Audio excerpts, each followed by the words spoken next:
বিক্ষোভ, অবরোধ ও ভাঙচুর, ধাওয়া পাল্টা ধাওয়ার পরও এইচএসসি পরীক্ষায় অংশ নিতে পারেননি। তাই এভাবেই কান্নায় ভেঙে পড়েন টাঙ্গাইলের ভূয়াপুরের শমশের ফকির ডিগ্রি কলেজের 22 শিক্ষার্থীর অনেকে। আমরা পরীক্ষা দিয়ে যাই, আমাদের সাথে কেউ নাম গেল, আমরা স্টুডেন্ট।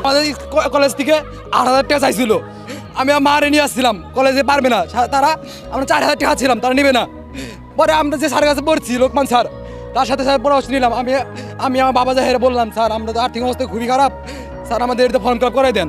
শিক্ষার্থীদের অভিযোগ, ফর্ম পূরণের জন্য কলেজ কর্তৃপক্ষের কাছে 8,000 টাকা না দিয়ে বাংলা প্রভাষক লোকমান হোসেনকে দেয় প্রতারণার শিকার তারা। আজকে পরীক্ষা, কালকে আমাদের বলছে যে অ্যাডমিট দিবে, কিন্তু আজকে আমাদের অ্যাডমিট দেয় না। বোর্ড ফি হচ্ছে 2700 টাকা, আমাদের কাছে কোটি টাকা চাইছে, আমরা দেই নাই। কে আমাদের তার জন্য এই যে অ্যাডমিট দিল না। আমরা প্রিন্সিপাল অল সাবজেক্টে পাস করার পরেও টেস্টে কেন আমাদেরকে প্রিন্সিপাল বললো না যে তোমরা ফর্ম ফিল আপ করতেছো না কেন? আমাদের 2টা বছর নষ্ট করে দিল।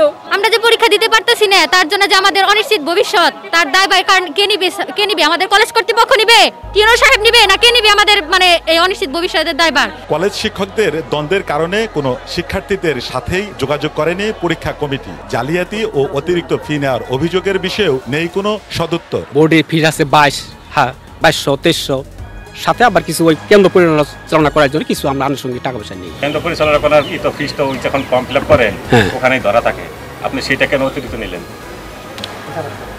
ঘটনা হচ্ছে কি, এখানে যে ফর্ম ফিল আপ হচ্ছে না বা আমরা পাচ্ছি না, হচ্ছে না, কিন্তু এরপরে তারা যে আমাদের কাছে যোগাযোগ করতেছে না, তা আমরাও তাদের যোগাযোগ করে পাইতেছি না, কিন্তু তাদের সব নাম্বার, মোবাইল নাম্বার আমার কাছে নাই। এদিকে শিক্ষক লোকমান হোসেনের দাবি, ফর্ম পূরণের সব প্রক্রিয়াই ঠিক ছিল, বাতিল হয়েছে কলেজ কর্তৃপক্ষের কারণে। ফর্ম পূরণ হয়েছে, সমস্ত কিছু ক্লিয়ার আছে, এগুলো ডকুমেন্টসগুলো আমি এখান থেকে একটু মানে অন্য একটা মাধ্যমে প্রিন্ট করে নিয়ে আসছি। অতিরিক্ত টাকা চাইছে, কলেজ থেকে চাইছে, সেটা ব্যাপারে তো আমার বলতে পারবো, সেটা ব্যাপারে আমি অবগত না। মানে আমি কোনো টাকা পয়সা চাই না তাদের কাছে, আমি টাকা পয়সা, আমি কোনো অপরাধ না। এই ঘটনায় উত্তেজনার সৃষ্টি হলে মোতায়েন করা হয় অতিরিক্ত পুলিশ সদস্য। তদন্ত করে জড়িতদের বিরুদ্ধে ব্যবস্থা নেওয়ার আশ্বাস স্থানীয় প্রশাসনের।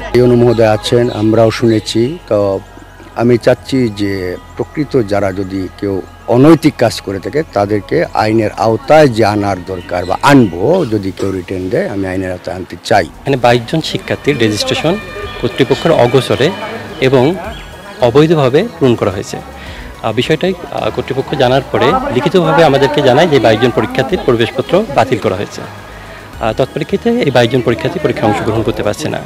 আর এখানে শিক্ষার্থীরা যে অভিযোগ করছে সেই অভিযোগগুলো খতিয়ে দেখা হবে এবং সত্যতা পেলে কঠোর আইনানুগ ব্যবস্থা গ্রহণ করা হবে। বিশেষ ব্যবস্থায় শিক্ষার্থীদের পরীক্ষা নেওয়ার পাশাপাশি জড়িতদের দৃষ্টান্তমূলক শাস্তির দাবি অভিভাবক ও এলাকাবাসী।